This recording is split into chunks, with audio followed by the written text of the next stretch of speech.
Hey guys, this is Mandy from Light on Earth.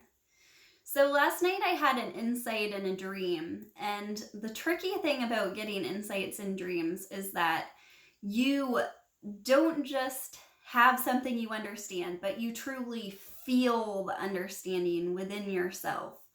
And it's to such a great depth and extent that you take away an insight which you put into words and later are able to use those words to try to point to the feeling that you had, that you can remember. And so then the next morning you take those words and you're trying to contemplate and figure out how to integrate in your daily life the clear feeling that you had from the insight.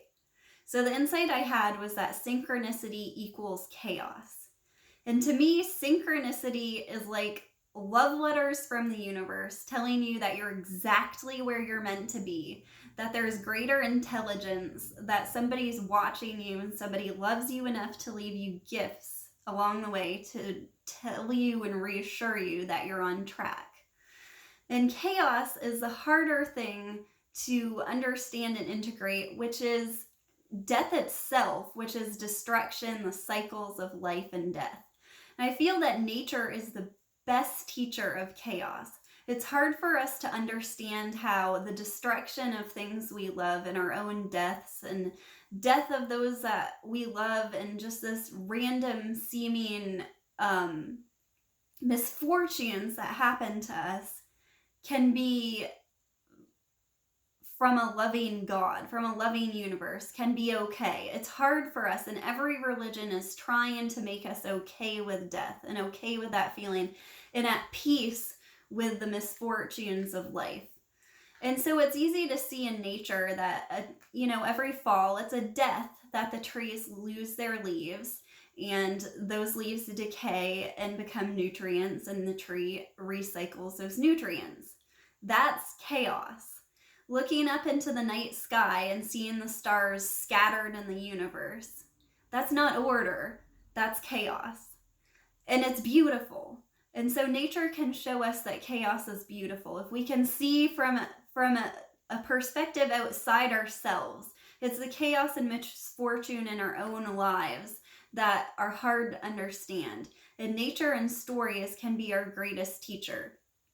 And we're always going to suffer pain, and we're always going to feel loss, and that is how it's intended to be. But there can be a peace that, to quote the Bible, passes understanding. And this is why we're moving beyond the mind. This is why we're moving into the present moment, beyond judgments of the mind. And judgments are the ones that are causing us pain. And so chaos equals synchronicity. I wanted to show you a few examples from my life. So I have had quite a lot of insights by finding trash on the road or random things that people have thrown out. I made a video about my insight from the Humpty Dumpty bag. Right now I'm wearing a piece of glass that I melted into a necklace that came from the clairvoyant doctor's house who had reading his book and going to certain places and having insights there.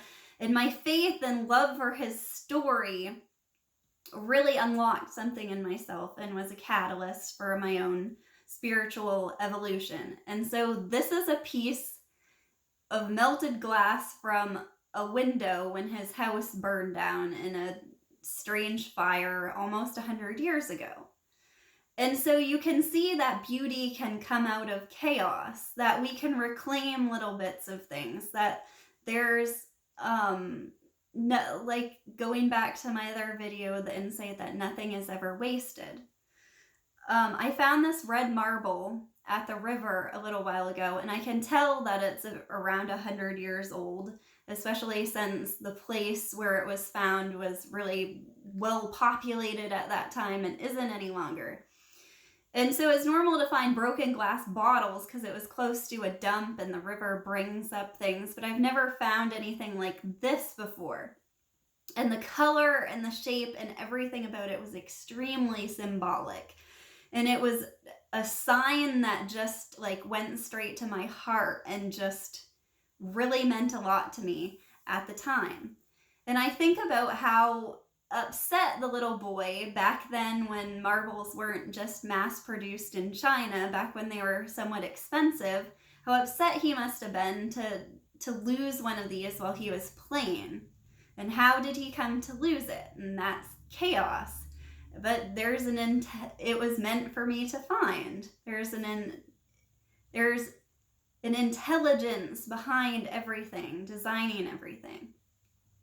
And if you think about how the reason I read the book by the clairvoyant doctor was because I was so intrigued by the joke of finding poison nightshade planted by, or a seed was dropped by the crows on his grave. And so this sort of chaotic, funny, random seeming event wasn't really. And if you study plants and you study nature, we're studying things like poisonous mushrooms, snake venom, and poisonous plants. Really powerful medicines can come out of those things. And we inherently know that there's no good and bad, or we want to blur the lines. The reason we like to watch scary movies, the reason we like to go on a roller coaster, we want to know logically that we're safe, but we want to feel like we're dying. I found a gummy worm thrown out on the side of the road, and I was thinking about it. I'm like, we make candy out of something that we think is too disgusting to eat because it's a funny, delightful joke. We love that. The universe is a joker. And if we're too stuck in the idea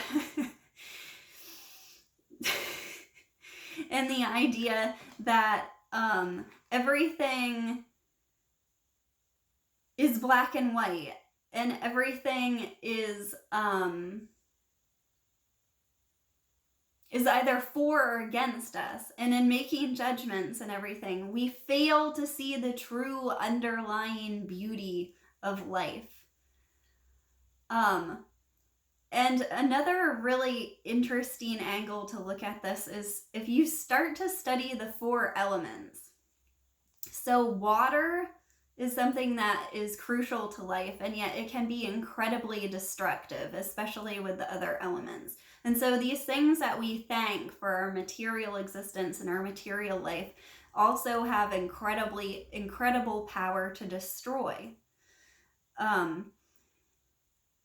And life is a gift. If you think about it, when we're in our mother's womb, we're made of earth, flesh, we're made of water, and we're made of fire as soon as our heart starts to beat, and there's an electrical system in our body around 8 weeks, a fetus's heart starts to beat. And then we take oxygen from our mother through our blood, but until we're born, do we actually breathe for ourselves. And that's why it's called the breath of life. And every breath is like taking in life and letting it go. And so life is truly, it's something that we're here to borrow. And living in an old neighborhood has really taught me that, and going around abandoned houses and owning an old house where flowers came up that I didn't plant. And you can kind of feel the spirit of the lady who lived here. And when you first move here, everybody tells you stories about them. And it's like in buying your house, you've taken on her legacy, someone you never even knew.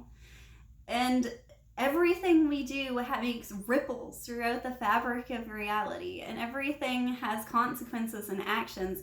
And even if you're like the little boy who cries and is sad because you lost a marble, someday, 100 years from now, it may become a gift for someone else.